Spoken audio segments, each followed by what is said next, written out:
हाँ हरिभक्तों, आज आप सबों के बीच मैं एक नई चर्चा लेकर आया हूँ, एक नई कथा, नई कहानी लेकर आया हूँ जो जानकारी प्राप्त तो आप लोग को होगी ही, साथ ही साथ यह कथा में बड़ा आनंद आएगा, मैं समझना। लेकिन भाई एक अनुरोध कि अगर मेरी कथा आपको अच्छी लगेगी तो बस अनुरोध यही है कि आप मेरे YouTube चैनल अमृतधारा को अवश्य सब्सक्राइब और लाइक करने की कृपा करेंगे। बोलिए गलती कर रहा हूँ, बोलिए तो मेहनत करता हूँ और आप तक पहुँचा रहा हूँ, तो इतना नहीं कीजिएगा, एक ठो सब्सक्राइब कर दीजिएगा। चलिए अब मैं कथा की ओर चलता हूँ। देखिए तो समय समय जमाने की बात है। एक समय था कि परिस्थितियाँ, किसी की हालात, किसी की परिस्थिति, किसी की दशा बराबर एक जैसी नहीं रहती है, यह सबको जानता है। एक समय था कि राजा हरिश्चंद्र की पत्नी सभ्या हरिश्चंद्र पर विपत्ति पड़ने के बाद भी हरिश्चंद्र का साथ नहीं छोड़ी, और जब बिकने गए हैं हरिश्चंद्र विश्वामित्र का दान चुकाने के लिए, तो हरिश्चंद्र से भी पहले रानी सभ्या बिकी है। अब आ जाते हैं सीता को। देखिए तो जब भगवान राम को 14 वर्ष का वनवास हुआ तो अयोध्या का महल अटारी और सुख छोड़कर राम के साथ 14 वर्ष तक वनवास में रही, जंगल जंगल अपने पति भगवान श्री राम के साथ भटकती रही। इतना ही नहीं, थोड़ा द्वापर में भी आ जाइए ना, और देखिए जब जुआ में पांडव अपना राजपाट सब कुछ हार दिया तो द्रौपदी ने साथ नहीं छोड़ा, द्रौपदी भी उनके साथ रही। तो इस तरह से अनेक पतिव्रता नारियां हमारे देश में हुई और आज भी हैं। अब ऐसी ही नारियों में से एक नारी थी, उस नारी का नाम भी मैं बता रहा हूँ और आपके साथ उसकी कथा भी कह रहा हूँ। देखिए तो एक था निषद राज्य, निषद देश, उस समय राज देश सब एक को कहते थे, प्रजातंत्र था। वहाँ के राजा थे वीरसेन, उनका एक पुत्र था जिसका नाम था नल, और एक था उनके बगल में विदर्भ देश, वहाँ के राजा थे भीम, उनकी एक बेटी थी दमयंती। जब राजा वीरसेन की मृत्यु हुई तो उनका पुत्र नल राजगद्दी पर बैठे, नल राजा बने। एक दिन नल अपने बगीचे में टहल रहे थे, एक सुंदर सा हंस को उन्होंने पकड़ना चाहा और पकड़ भी लिया। हंस ने कहा कि राजन मुझे छोड़ दो तो मैं एक बात बताऊंगा। राजा ने छोड़ दिया, नल ने छोड़ दिया, और हंस इस भीम की बेटी दमयंती की सुंदरताई, रूप और गुण की काफ़ी बड़ाई नल के पास किया। तो नल ने कहा कि ठीक है, तुम मेरे बारे में भी जाकर के उस दमयंती से कहो कि मैं कैसा हूँ, क्या हूँ। अब वो हंस उड़ा दमयंती के पास गया और नल की सुंदरता और नल के रूप, गुण और राज्य का वर्णन किया। अब दमयंती के मन में आकर्षण हुआ कि अगर मेरी शादी, मेरा विवाह नल से हो जाए तो बड़ी अच्छी बात है। अब हंस यह दूत का काम करने लगा। नल की बात दमयंती के पास, दमयंती की बात नल के पास। धीरे धीरे बात ऐसी हुई कि दमयंती तो विवाह के योग हो ही गई थी। उसके पिता भीमसेन ने एक स्वयंवर रच दिया उसके विवाह के लिए। अब उस स्वयंवर में और जगह जगह के राजे महाराजे तो आए ही, देवता भी आना शुरू कर दिए। अग्निदेव, वरुण देव, इंद्र देव, और यहाँ तक कि कली महाराज भी। तो कली महाराज थोड़े पीछे हो गए थे और ये अग्नि, वरुण और इंद्र आगे थे। ये लोगों ने देख लिया कि एक चमकता चेहरा पृथ्वी पर, वो भी जा रहा है स्वयंवर में। इंद्र ने तुरंत पहचान लिया कि यह राजा नल है। वो आकाश में अपना यान रोककर और नल के पास आए और कहे कि आप तो राजा हैं, प्रजा के पालक हैं, आप मेरा एक काम कीजिए, मेरा दूत बन जाइए और जाकर की हमारी प्रशंसा दमयंती के पास कीजिए, वो हमसे शादी करे। अब तो राजा नल बड़े फेर में पड़ गए कि मैं भी तो शादी के चक्कर में आया हूँ और इतना दिन से प्रेम कर रहा हूँ मन ही मन दमयंती से, अभी हमको भेज रहे हैं। खैर तैयार हो गए, लेकिन बोले कि अगर कोई देख लेगा तो हमको महल में नहीं जाने देगा। इंद्र ने कहा कि नहीं, बेरोक टोक आप चले जाइए कि जाइए। वो चले जाते हैं नल महल के अंदर, कोई पहरेदार देख नहीं पाता है, कोई रोक टोक नहीं करता है। दमयंती से सारी बात बताते हैं। दमयंती तो उनको देखते ही समझ गई थी कि यही राजा नल है। पूछा कि क्या आप ही नल हैं? क्योंकि हाँ मैं ही हूँ। तो मैं आपको छोड़ करके दूसरे कोई भी देवता में किसी से शादी नहीं करूँगा। मैं यह प्रतिज्ञा कर ली हूँ कि जब भी शादी करूँगी तो आपसे अन्यथा मृत्यु को प्राप्त होंगी, चाहे जिस विधि से।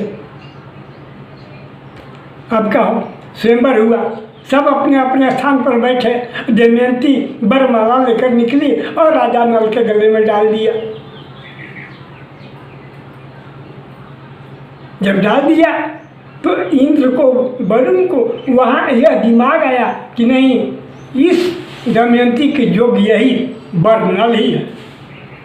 इन लोगों ने तो आशीर्वाद दिया,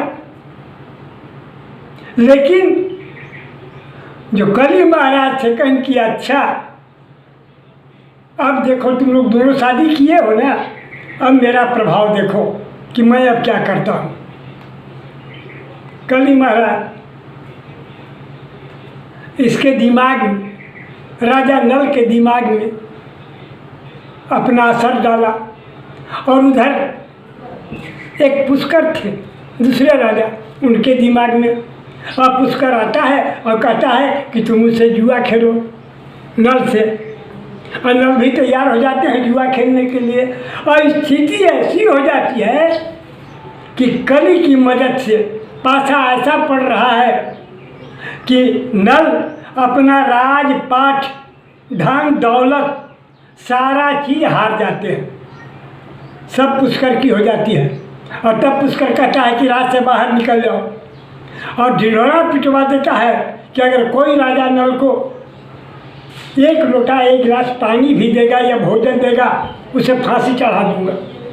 और कोई उनको बैठने के लिए भी नहीं कह रहा है, कोई राजा नल को बैठने के लिए भी नहीं कह रहा है, खाना पानी देना तो दूर। वो बेचारे चलते हैं, साथ में दमयंती है। दमयंती ने जब यह सुना कि राजा नल सब कुछ हार चुके हैं, तो उसके दो बच्चे थे, दोनों बच्चों को अपने मायके, जिसको नैहर कहते हैं, मायके भेज दिया था कुंडलपुर, अपने पिता के पास, और अकेले अपने पति नल के साथ चली। जंगल जंगल होता है और दूसरा की कली सवार है राजा नल पर। अब तो 3 दिन 3 रात पानी पी पी कर रोक रहा है, दोनों पति पत्नी। अब राजा नल बड़ी चिंता में पड़ गए, पहुंच गए हैं जंगल में। उसी समय एक हंस से आता है जिसके पंख सोने जैसा चमक रहे थे। राजा नल सोचा कि इस हंस को अगर किसी तरह से पकड़ लिया जाए तो इसके पंख के दाम बहुत मिल जाएंगे, मेरा किसी तरह से गुजारा हो जाएगा। तो ये जो चले थे राजा और रानी, नल और दमयंती, इन दोनों ने क्या किया था कि केवल एक एक वस्त्र पहन के चले थे। जो शरीर पर था वही, कोई झोला में या कोई कंधे पर गठरी मोटरी में, कोई दूसरा कपड़ा नहीं था।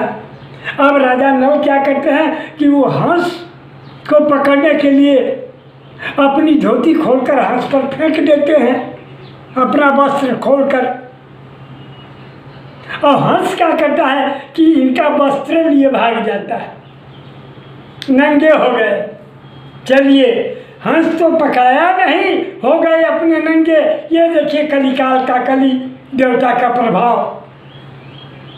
अब क्या करें, थके मांदे किसी ने एक धर्मशाला टाइप का छोटा सा सराय बनवा दिया था उस जंगल में। वहीं जाकर ये नल और दमयंती रात को सो जाते हैं भूख प्यास से। नल को बड़ा दुख होता है दमयंती की दशा को देखकर। नल सोचते हैं कि अगर मैं चुपे से भाग जाऊं यहाँ से तो ये अकेले कैसे रहेगी, अपनी नैहर अपनी मायके चली जाएगी और वहाँ तो कम से कम सुख से रहेगी ना। इसलिए अच्छा होगा कि इसको छोड़कर मैं भाग जाता हूँ। और दमयंती सोई हुई है नींद में और नल ही सोच रहे हैं, लेकिन फिर सोचते हैं कि मैं तो नंगा हूँ, जिसको कहते हैं लंगटे। भागूँ तो किधर भागूँ, कैसे भागूँ? अगर दमयंती की साड़ी में से आधा फाड़ता हूँ तो दमयंती जग जाएगी तो मुझे भागने नहीं देगी। ये सोच ही रहे थे कि बगल में एक पुराना तलवार दिखलाई दिया उनको। वो जाते हैं उस रात में और तलवार को लाते हैं और दमयंती के साड़ी फाड़ देते हैं और साड़ी फाड़ के किसी तरह से उसको लपेट लेते हैं और भाग जाते हैं दमयंती को अकेले छोड़कर। जब सवेरे दमयंती की नींद टूटती है, रोने लगती है, फूट फूट कर रोती है, चारों तरफ खोजती है, लेकिन नल अब कहाँ मिलने वाले। दमयंती खोज रही है, रो रही है, भूख प्यास सब भूल गया, 3 दिन से नहीं खाती है। इसी खोजने के क्रम में दमयंती को एक अजगर, उस जंगल में अजगर दमयंती को निगलने लगता है। पकड़ लिया, मुंह में निकल रहा है अजगर। दमयंती चिल्लाती है, राजा मुझे बचाओ, राजा मुझे बचाओ। तो राजा थे वहाँ तो भाग गए थे सुतले में छोड़ के। तो एक शिकारी उधर घूम रहा था। शिकारी आवाज़ सुना तो जाता है और उस अजगर का मुंह चीरकर और दमयंती को निकाल देता है। लेकिन शिकारी की नीयत ठीक नहीं थी, उसकी नीयत अच्छी नहीं थी और दमयंती इस बात को समझ लेती है और शिकारी को श्राप दे देती है कि अरे तुमने मुझे अजगर के मुँह से बचाया, अब मेरी इज्जत लूटना चाहते हो, मर जाओ। बस वो शिकारी तुरंत धरती पर गिरता है और मर जाता है, क्योंकि पतिव्रता का साथ था। अब दमयंती आगे बढ़ती है, बढ़ते बढ़ते एक ऐसी जगह पहुंचती है, भूख प्यास से व्याकुल होकर, समझिए कि एक महल में ही पहुंचती है।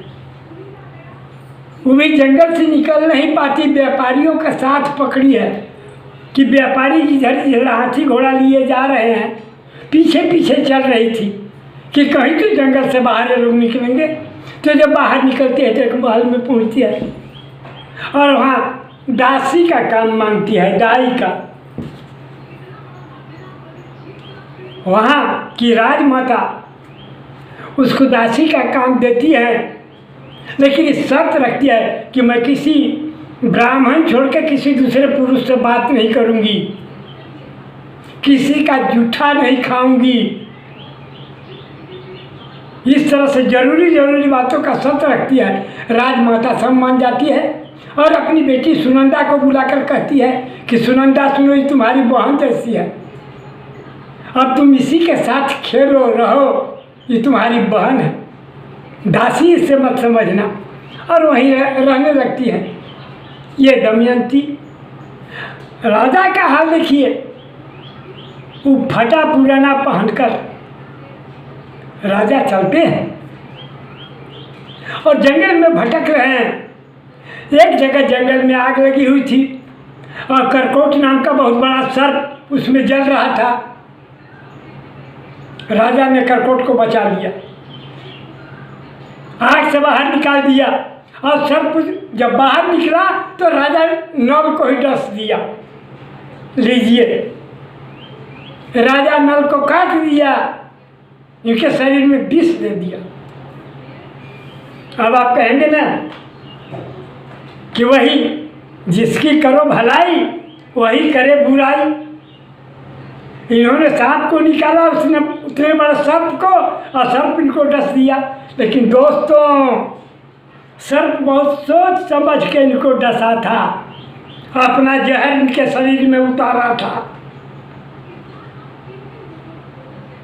डसने के बाद सर्प कहता है कि घबराओ मत राजा, तुझे कुछ नहीं होगा, ये तुम्हारी भलाई के लिए ही मैंने ऐसा किया है, क्योंकि तुम्हारे शरीर में कली का जो वास है, कली इस जहर से मतवाला हो जाएंगे, दुखित होंगे, और तुमको छोड़ के कली को भागना होगा, और तुम्हारी दशा फिर सुधर जाएगी। जब राजा नल वहाँ से चलते हैं तो एकदम काले हो जाते हैं सर्प के विष से। वहाँ भी करकोट सर्प बोलता है कि तुम्हारा यही रूप ठीक है, लो मैं वस्त्र देता हूँ, इसको रखो अपने पास, और जिस दिन तुमको जरूरत होगी हमारा दिया हुआ वस्त्र पहन के हमको याद करना, तुम अपने पूर्व स्वरूप में राजा नल के रूप में सुंदर बन जाओगे। राजा नल वहाँ से चलते हैं, अब चले जाते हैं अयोध्या, और वहाँ के राजा जो हैं उनसे कहते हैं कि मुझे कुछ काम दीजिए, मैं घुड़सवारी बहुत अच्छा करता हूँ, सिखला भी सकता हूँ घुड़सवारी। उन्हें काम मिल जाता है सईस का, घोड़े की देख रेख करने वाले का। वहाँ रह जाते हैं कौन? वही नल। लेकिन अपना नाम नल न बता के सुबाहु बता रहे हैं कि मेरा नाम सुबाहु है, और है काले कलूटे। अब देखिए तो उन्होंने कहा राजा कि मैं तुम्हें तो रख लिया अपने यहाँ काम पर, मुझे अब घुड़सवारी सिखलाओ। कहा कि तो आप जो है, आपके पास भी एक विद्या है, आपके पास भी एक विद्या है कि जुआ में आपको कोई नहीं हरा सकता, वो विद्या हमको सिखलाइए आप। सुबाहु ने कहा, यानी नल ने कहा। तो कि ठीक है। ठीक ही इसी समय उस नल की घुड़सवारी का, तेज रफ्तार से घोड़ा दौड़ाने का ये बात चारों घर फैली, और दमयंती भी जान गई। दमयंती एक दूत भेजती है कि देख करके आओ, मेरे पति नल के समान कोई घोड़ा दौड़ा ही नहीं सकता था, नहीं सकता है, ये कौन हो गया? वो दूत जाता है, सब कुछ देखता है, पूछता है हालचाल, वो बताता है। नल ने नहीं समझा कि कौन है, भीतरिया बात बता देता है कि अरे भैया एक समय था कि मैं एक हंस को पकड़ रहा था, तो क्या हुआ कि धोती लेकर हंस भाग गया, मैं अपनी पत्नी को रात को ही छोड़ के चल दिया। ये सारी बात ला करके कहता है वो दमयंती से, लेकिन कहता है कि वो देखने में काला है। दमयंती कैसे हो सकता है, भूख प्यास से जंगल में दौड़ने से काले हो गए होंगे मेरे पति। दमयंती अब यहाँ एक दिमाग लगाती है, और राजकुमारी कहा गया है कि अगर बुद्धि देखना है, राजनीति देखना है, राजाओं से देखो। दिमाग लगा दिया। अपनी माँ से कहा कि माँ चारों तरफ हल्ला करवा दो कि मैं दूसरी शादी करूंगी, दूसरा विवाह करूंगी, मेरा स्वयंवर कल है, लेकिन पिताजी को जानने मत दो ये बात। रानी ने, दमयंती की माता ने वैसा ही किया। वो अयोध्या भी दूत पहुंच गया और तो कहीं नहीं हल्ला हुआ, सिखाए पढ़ाए के मुताबिक कहीं हल्ला नहीं हुआ। दूत अयोध्या में गया और राजा से कह दिया कि दमयंती का नाम आप सुने होंगे, अति सुंदरी है और उसका स्वयंवर कल है।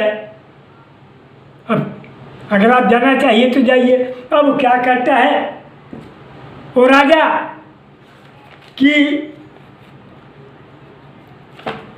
चलता है, सुबाहु को बुलाता है और सुबाहु को बुलाकर कहता है कि ऐसे घोड़े रथ में चुनो कि जो बिल्कुल तेज दौड़ते हैं और मुझे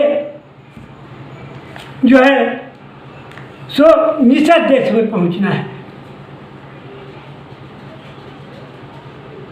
निषद नहीं भाई साहब, मैं गलती बोल रहा हूँ, विदर्भ देश में पहुंचना है जहाँ के राजा भीम थे।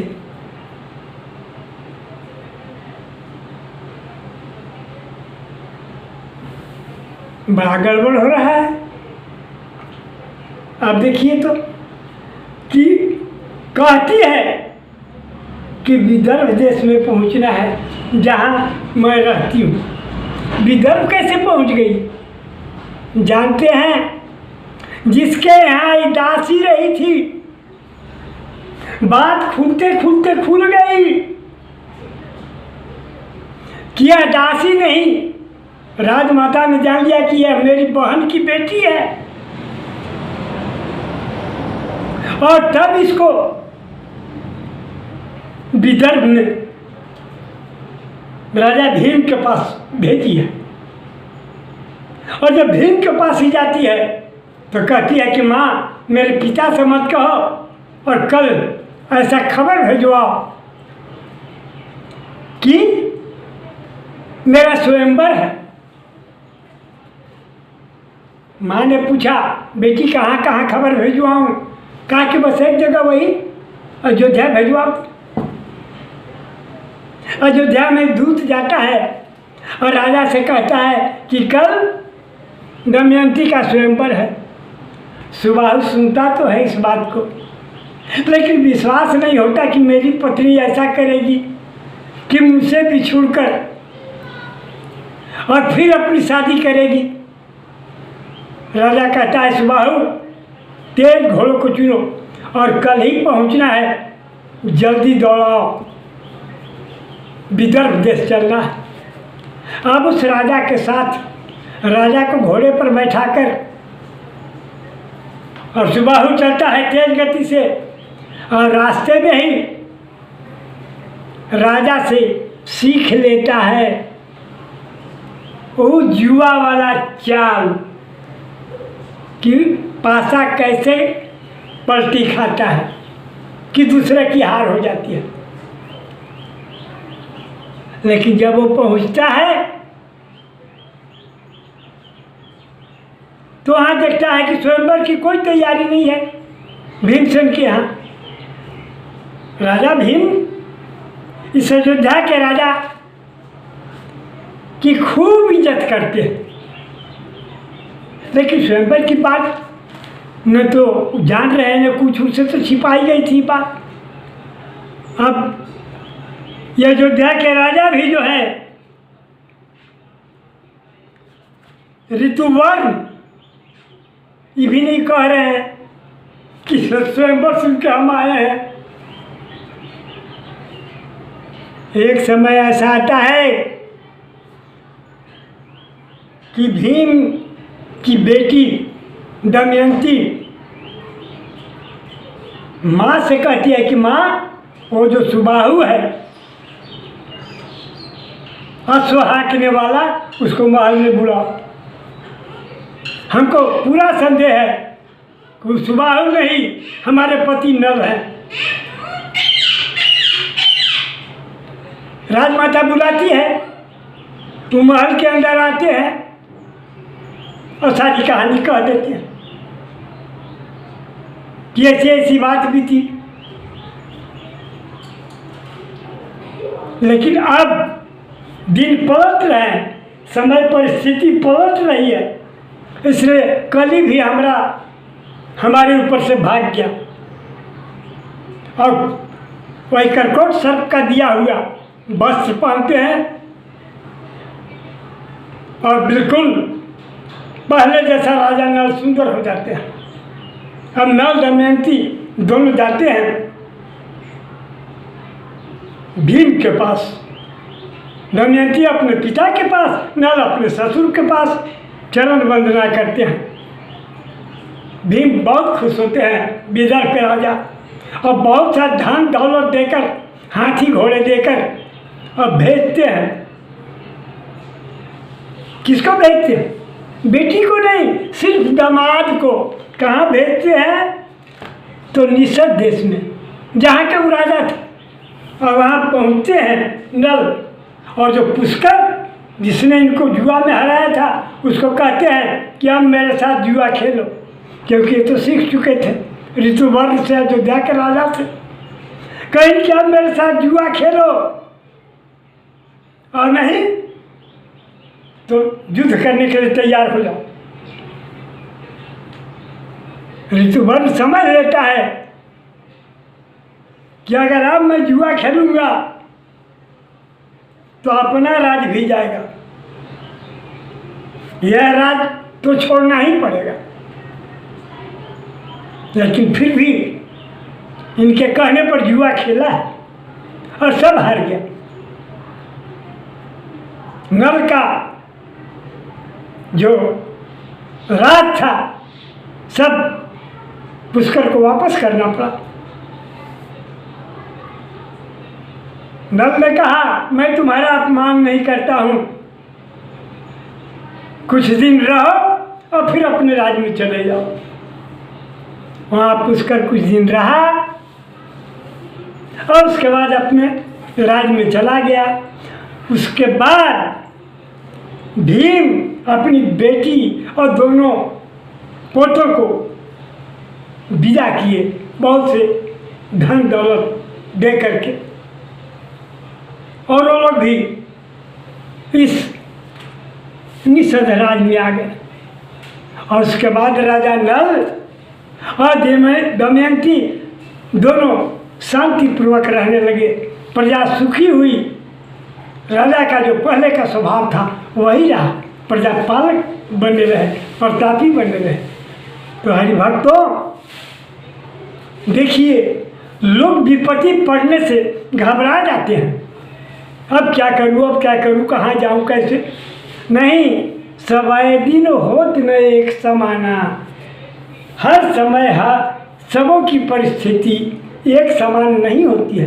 अरे कभी दुख तो कभी सुख, कभी शांति तो कभी संघर्ष लगा ही रहता है। मनुष्य को घबराना नहीं चाहिए मेरे दोस्त। यह कथा यही शिक्षा देती है। और अब कथा कैसी लगी इस नल दमयंती की, वो तो खुद आप अपने से समझिएगा। लेकिन हाँ भाई, अगर अच्छी लगी होगी तो वे जय सिया राम, सीताराम, राधे राधे, नारायण नारायण।